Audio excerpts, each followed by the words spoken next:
Halo, Assalamualaikum warahmatullahi wabarakatuh. Kali ini kita akan membahas tentang laporan membaca buku nonfiksi yang berkaitan dengan KD 4.8 materi pelajaran bahasa Indonesia peminatan kelas 12.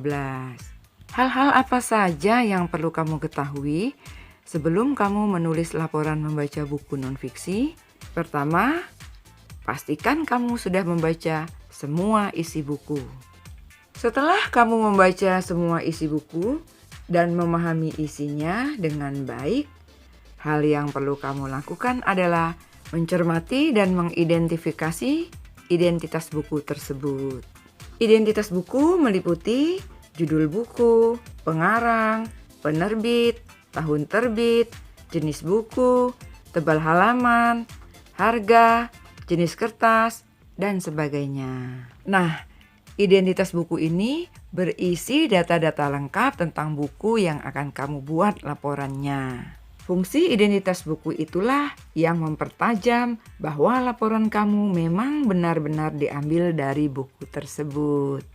Langkah berikutnya yaitu cermati halaman bab dan tulislah halaman bab buku yang kamu baca. Khusus untuk bagian ini, kamu bisa menuliskan halaman yang kamu rangkum berada di bab berapa dan halaman berapa. Setelah menuliskan halaman bab yang dibaca, langkah selanjutnya yaitu menulis informasi penting. Nah, di kolom informasi penting inilah kamu bisa menuliskan hasil ringkasan kamu selama membaca. Ingat, ini ditulis berdasarkan hasil ringkasan kamu. Itu sebabnya di awal penting sekali membaca buku secara keseluruhan. Jika bukunya per bab, maka kamu harus meringkasnya per bab. Namun jika buku yang kamu baca tidak dipilah-pilah dalam bab, maka kamu bisa menulis ringkasannya secara umum saja. Langkah selanjutnya yaitu berikan tanggapanmu terhadap buku tersebut, yang tentunya berkaitan dengan isi unsur buku nonfiksi. Masih ingat tentang unsur buku nonfiksi?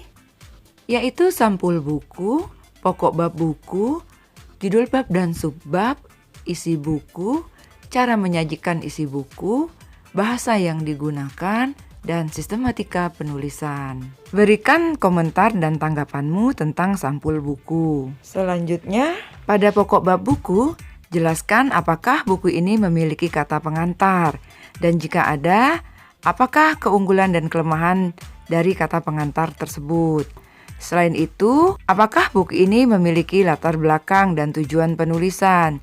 Jika ada, bagaimana tentang penulisan latar belakang dan tujuan penulisan buku tersebut? Berikutnya, pada judul bab dan subbab, kamu bisa memberikan komentar apakah buku tersebut disusun berdasarkan judul bab dan subbab.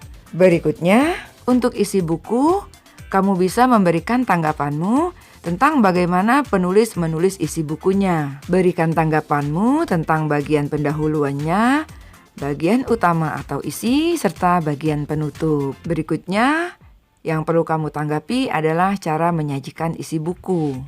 Salah satu cara penyajian isi buku berkaitan dengan bagian daftar pustaka. Karena daftar pustaka ini dibuat untuk menyertakan berbagai sumber referensi yang digunakan penulis dalam penyusunan buku nonfiksinya. Serta pembaca mengetahui bagaimana penulis merujuk pada sumber referensi yang digunakan.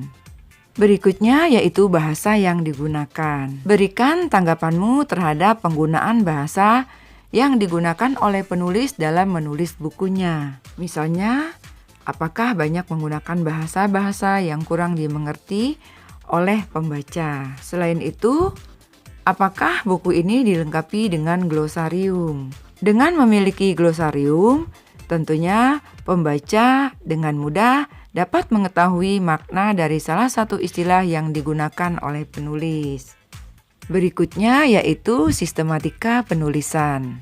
Berikan penilaian apakah informasi yang disajikan oleh penulis ditulis dengan runtut dan tidak acak atau sembarangan. Nah, tentunya bagian tanggapan ini berisi tanggapanmu tentang kelemahan dan kelebihan buku tersebut berdasarkan unsur-unsurnya.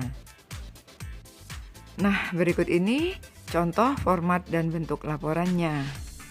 Format dan bentuk laporannya tidak hanya seperti ini, tapi tergantung kebutuhan.